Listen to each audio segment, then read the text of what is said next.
Hey Cloud Gamers, and welcome to Second Extinction on GeForce Now.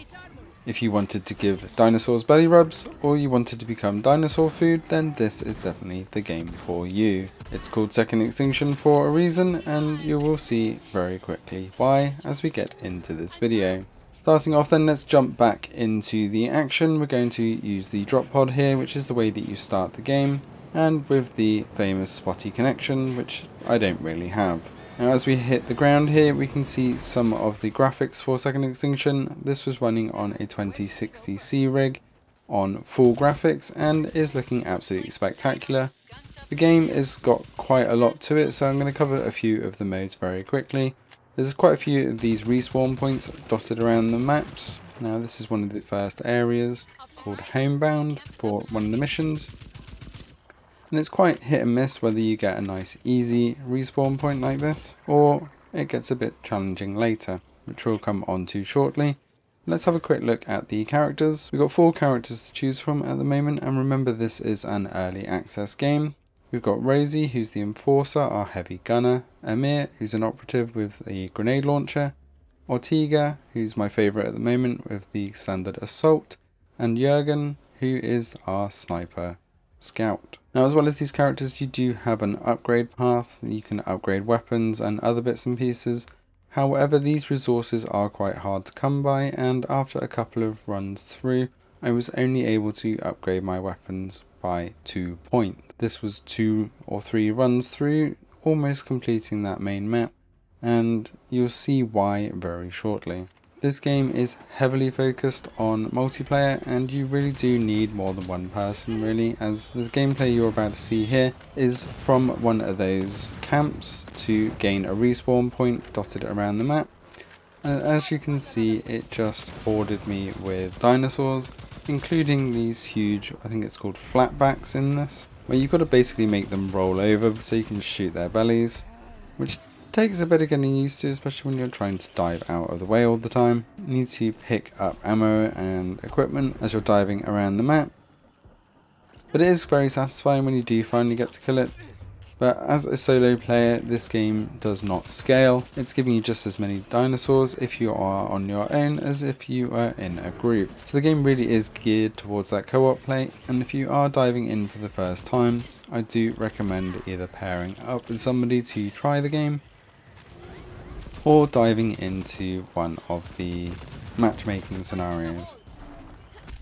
Fortunately, you do manage to take quite a beating yourself, and that does help you get used to it. There we go, finally flipped him over so I can shoot the belly and kill him. But that doesn't stop all of his little buddies still trying to kill me. Now, as I said, this was just to get a respawn point in the camp, and you'll notice dotted around the map there's these things called hives, and if you don't take them down, then these guys just keep coming, especially if you see one of them turn red and kind of shriek. It really does mess you up. The main objectives of this map are to find some drop ships in the hangars, and with each hangar comes its own set of interesting scenarios. As you can see here, once you open these, you attract a lot of attention.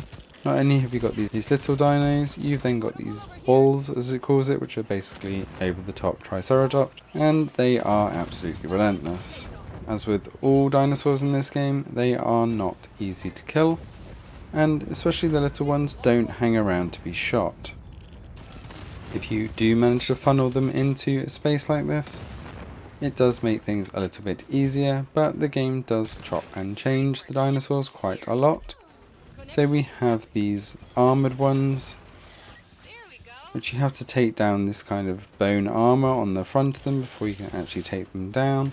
You've got jumping raptors, you've got electro-spitting dinosaurs. Obviously you've got those massive dinosaurs that then run you down. And there's one of those armoured ones, followed by the bull behind. And even when you've got some of the objectives, pretty much every objective is multi-part. So when you think that you've got all the ships out, you need to flip an antenna further down the map. But again, it's hit and miss whether that actually completes the objective, or whether you get another little mini objective. All in all, this game is absolutely hilarious. The amount of dinosaurs it throws at you is absolutely ridiculous. So you are having to kite most of the time. Hit and run tactics are the most successful I've found. But you really do need a few of you, and especially the different classes, as everybody has their strengths and weaknesses. I did manage to solo a lot of this as the trooper. I was not able to do it as the grenadier, and will take a lot of getting used to.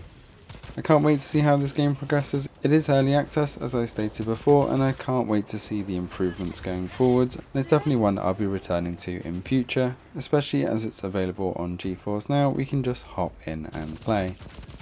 Thanks for watching. Don't forget to hit that subscribe button, stay up to date with all the latest across all cloud gaming platforms, and we will see you next time. You know what?